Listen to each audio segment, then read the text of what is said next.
Hello everyone, welcome to a new video. Today we will be analyzing the company Visa to see if it could be a potentially good opportunity of investment or not. Moreover, it recently published its results for the third quarter of this year 2020, this past October 28th, which means that we have super fresh information on how the company is doing.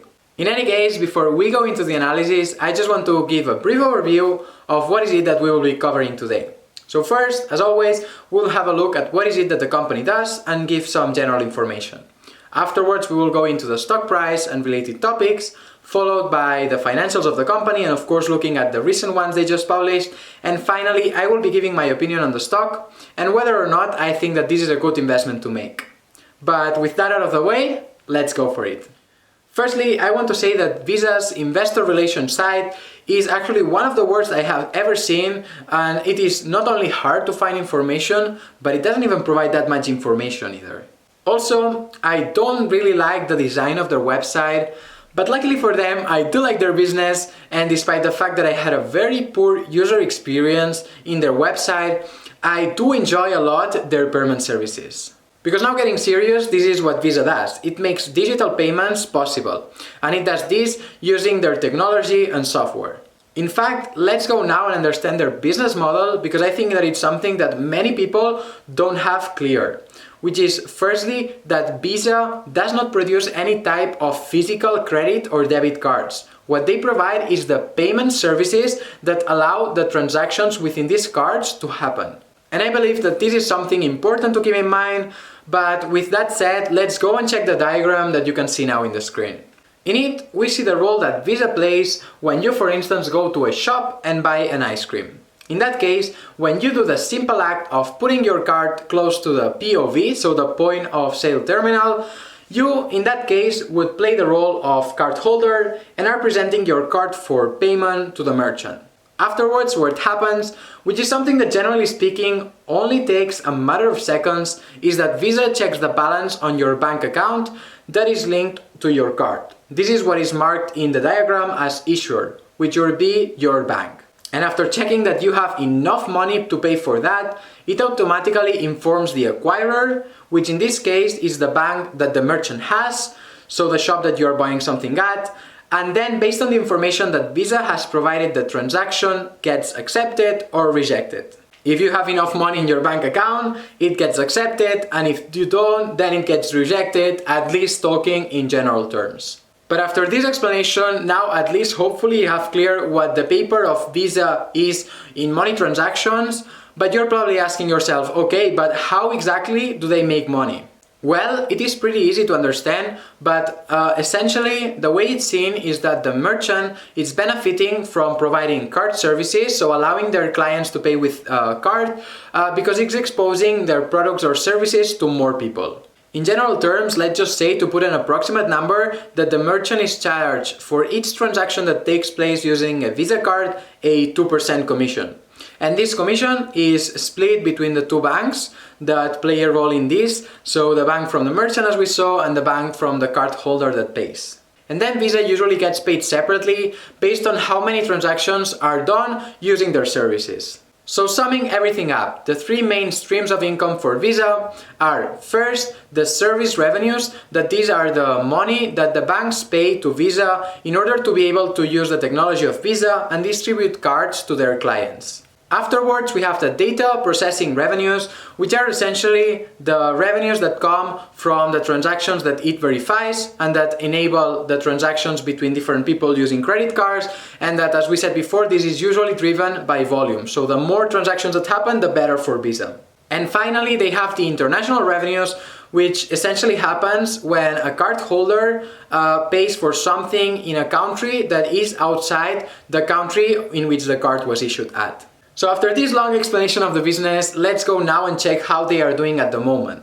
Because as we saw, Visa is making a lot of revenues from transactions. So the more transactions that happen, the better. But usually what happens in periods of recession is that people spend less money, and generally speaking, if you spend less money, most probably you will also be doing less transactions, which means that Visa will earn less money. And well, this is exactly what is happening.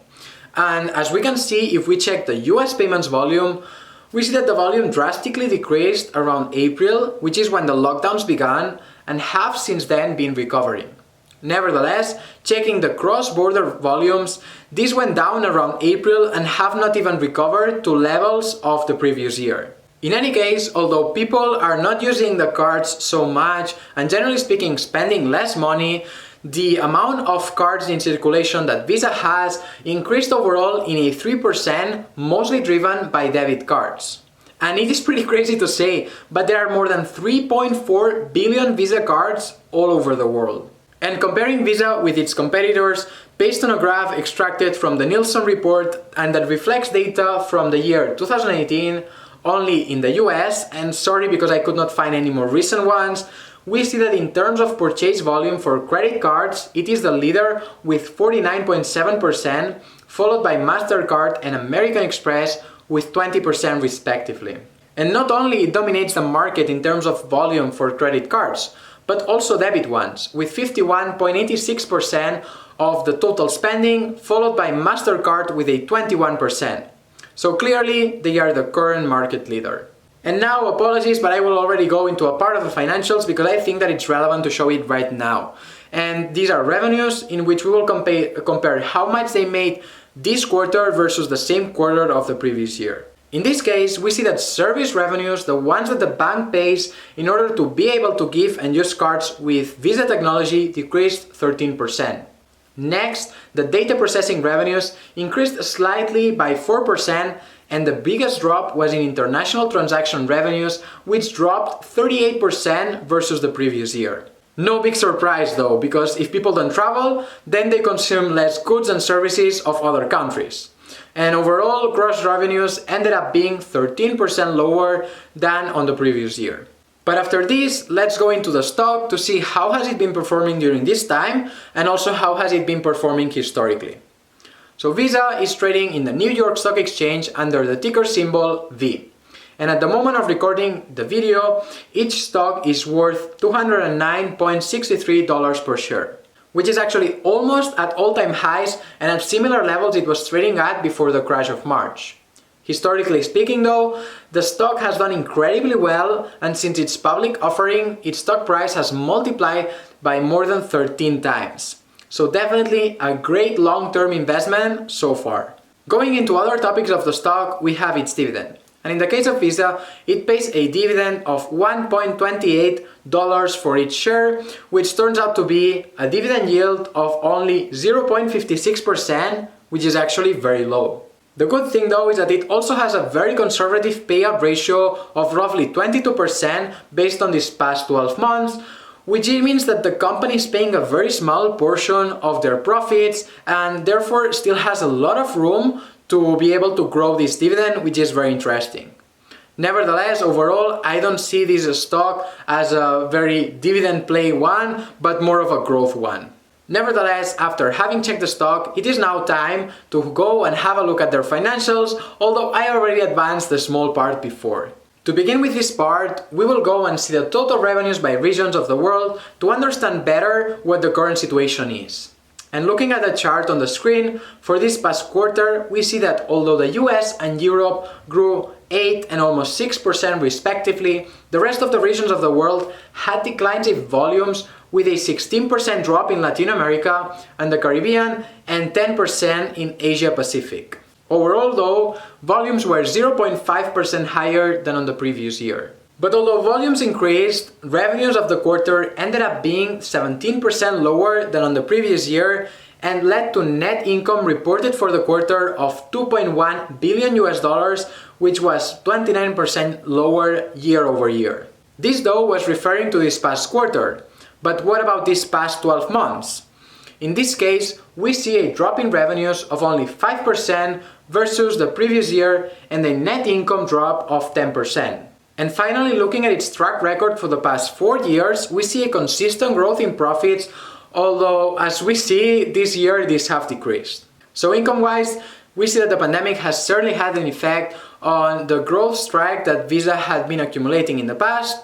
But now let's go and check the balance sheet. On it, and comparing the assets with the liabilities, we see that it has a debt ratio of 55.25%, which is very conservative and something that I very much like. Alright, so after having checked many different aspects of the company, it is time for me to give my opinion on it.